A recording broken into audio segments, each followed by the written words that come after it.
పేరున పిలుస్తున్నాను. Municipal counsellors ఎవరెవరు వచ్చారో వారందరినీ కూడా వేదిక మీదకి రావాల్సిందిగా మనవి చేస్తున్నాను.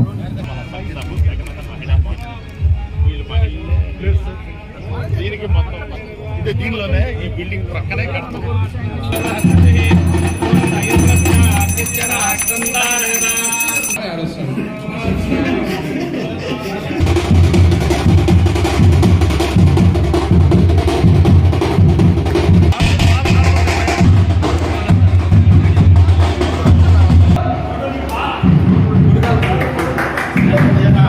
స్టాఫ్ మెహ్మా పీడి విజయలక్ష్మి గారికి,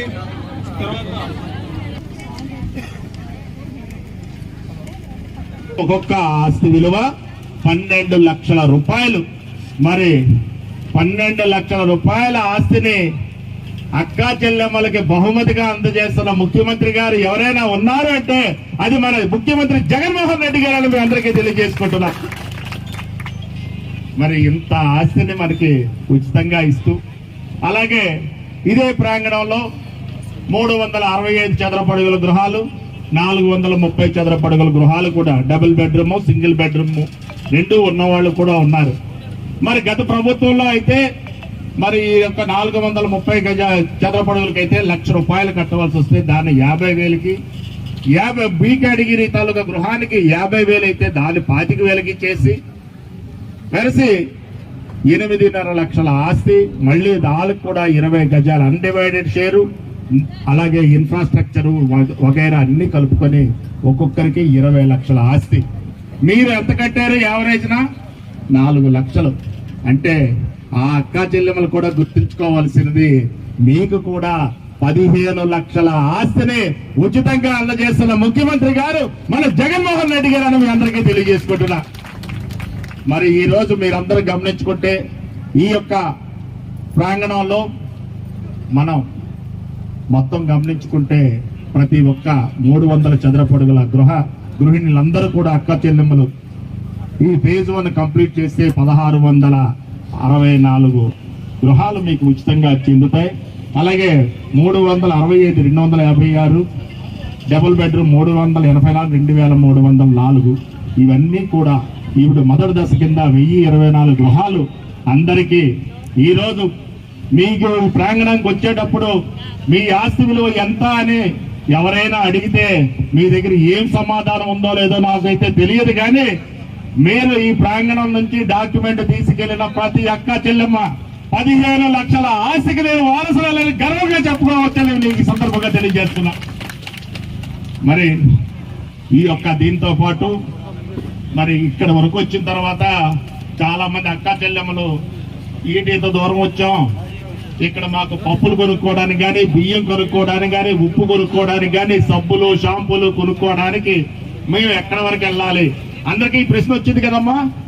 దానికోసం మన ముఖ్యమంత్రి గారు 1,50,00,000 రూపాయలు శాంక్షన్ చేసి జగనన్న మహిళా మార్టులు కూడా మీకు బహుమతిగా అందజేశారని ఈ సందర్భంగా తెలియజేసుకుంటున్నా.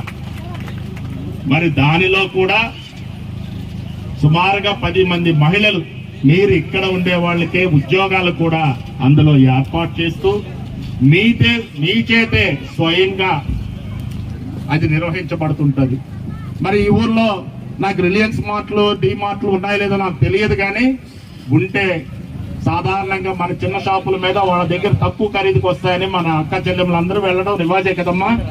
దాని మీద కన్నా సుమారుగా మార్కెట్లో ఒక కందిపప్పు 100 రూపాయలు ఉంటే ఇది స్వయంగా మీరు నిర్వహించుకునే షాపు కాబట్టి సుమారుగా 25% డిస్కౌంట్కి 75 రూపాయలకే మన దగ్గర దొరుకుతుంది. రేపు తాడిపత్రిలో ఉన్న ప్రతి మహిళా అక్కా చెల్లెములందరూ కూడా మీ యొక్క ఈ సూపర్ బజార్కే వచ్చి వస్తువులు కొనుక్కుంటారనడంలో ఎటువంటి సందేహం లేదని ఈ సందర్భంగా మీ అందరికీ తెలియజేసుకుంటున్నా. జగన్మోహన్ రెడ్డి గారు మన ముఖ్యమంత్రి గారు మీకు బహుమతిగా ఇస్తున్నారు. అలాగే మీ యొక్క మురుగంతా పోవడానికి ఇక్కడ సివరేజ్ ట్రీట్మెంట్ ప్లాంట్. అన్నిటికన్నా ముఖ్యం మీకు ఒక విషయం చెప్పదలుచుకున్నా, ఈ యొక్క ప్రాంగణంలో కొంత నీరు దొరకడం ఇబ్బంది అయినట్టయితే మాకు ఒక భరోసా ఇచ్చారు మీ ఎమ్మెల్యే గారు. ఇంత పెద్ద ప్రాజెక్ట్ ని మీరు చెయ్యండి, నా ప్రజల కోసం నేను అవసరమైతే నా సొంత డబ్బులైనా పెట్టి వాళ్ళకి మంచినీళ్ళు అందజేస్తానని భరోసా ఇచ్చిన వారు మన ఎమ్మెల్యే గారని మీ అందరికీ ఈ సందర్భంగా తెలియజేస్తున్నా. మరి అనంతపురం జిల్లాలో మొట్టమొదటి ప్రారంభోత్సవం ఈరోజు మన తాడిపత్రిలో జరిగింది. మీరందరూ కూడా ఈ యొక్క ప్రాంగణంలో లేకపోతే ఎట్లుంది తాడిపత్రి ప్రతిరోజు మనం టీవీలలో చూస్తున్నాము.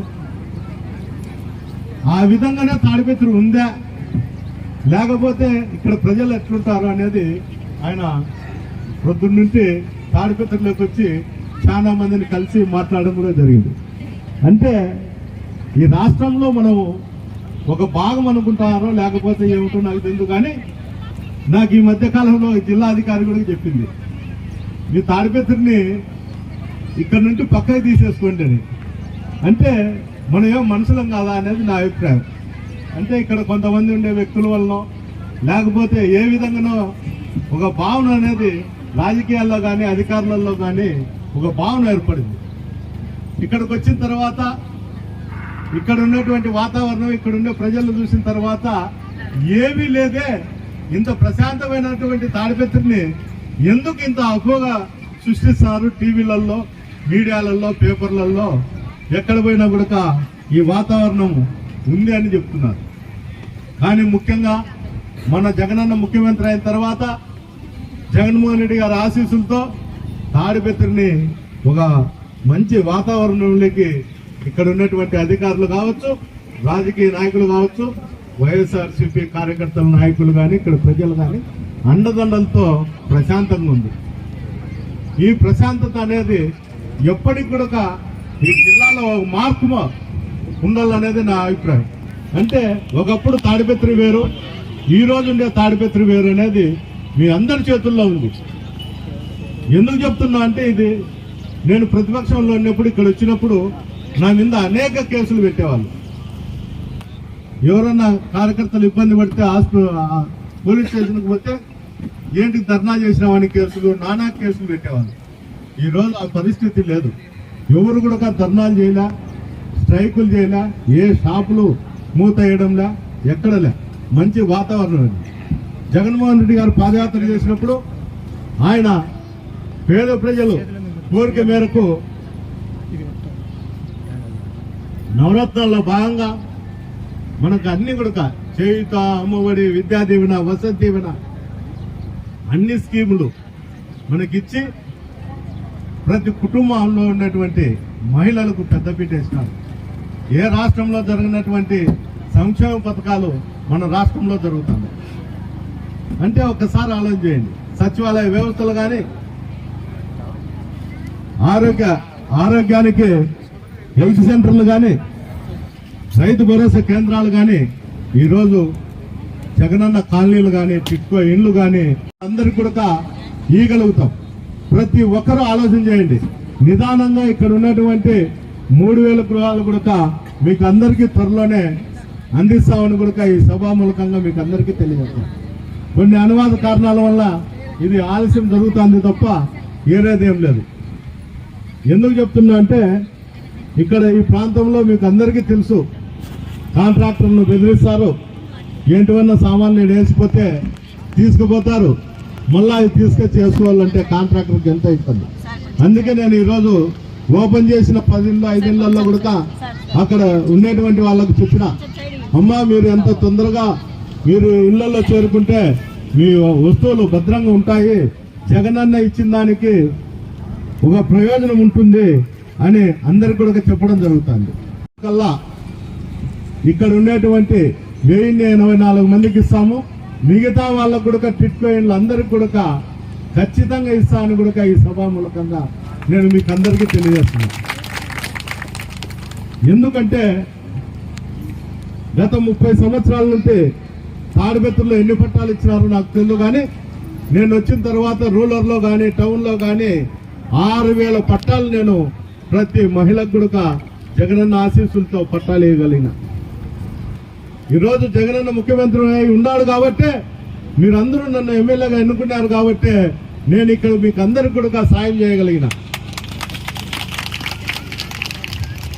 ఎప్పటికైనా కానీ మీ ఇంటి దగ్గరకు వచ్చి మీకు ఏ ఇబ్బందులున్నా ఏమున్నా కూడా మేము మీ గడప దుక్కి అడగడం జరుగుతుంది.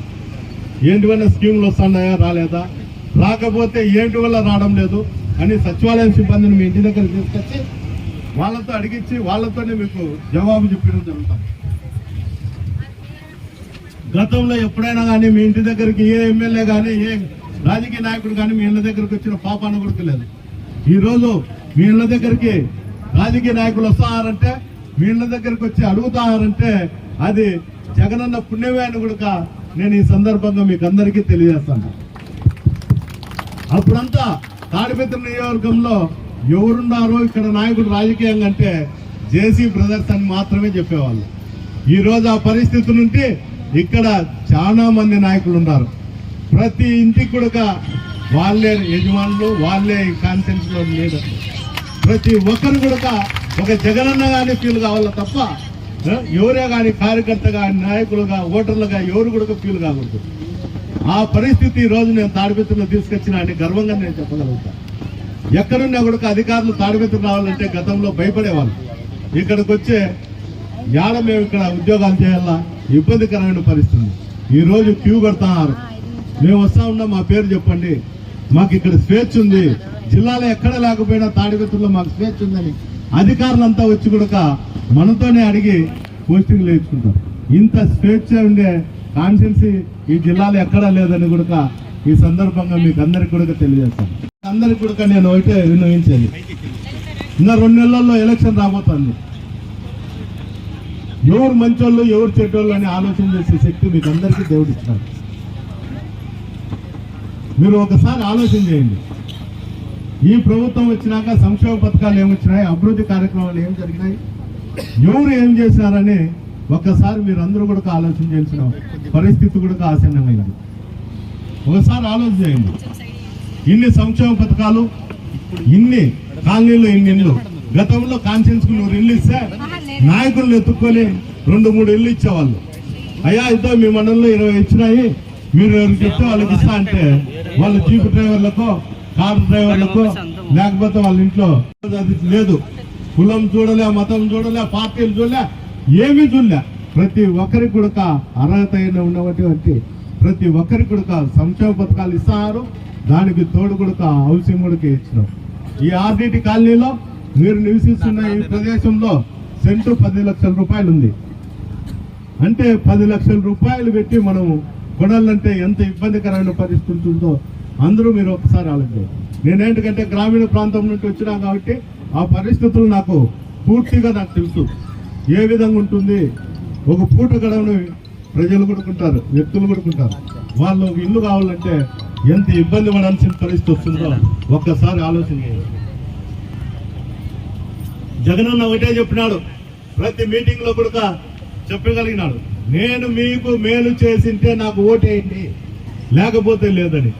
అంటే ఎంత ధైర్యంగా ఎంత సాహసంగా ఈ మాట చెప్పినాడంటే, నేను ప్రజలకు న్యాయం చేసినా కాబట్టి, నేను సంక్షేమ పథకాలు ఇచ్చినా కాబట్టి, మన పిల్లలకు విద్యాభ్యాసం డబ్బులు పెట్టిన అమ్మఒడి రూపంలో డబ్బులు ఇచ్చినా కాబట్టి, ఇన్ని సంక్షేమ పథకాలు చేసినా కాబట్టే నేను అక్క చెల్లెమ్మలు అడిగే బాధ్యత నాకుంది కాబట్టి ఏ అక్క చెల్లెమ్మ కూడా నాకు మోసం చేయరని ఒక నమ్మకంతోనే నేను మీకు మేలు చేసింటే నాకు ఓటేయండి లేకపోతే లేదని చెప్పగలిగినాడంటే అదంతా మీరు ఇచ్చిన భరోసా అని కూడా ఈ సందర్భంగా మీకు అందరికీ కూడా తెలియజేస్తాను.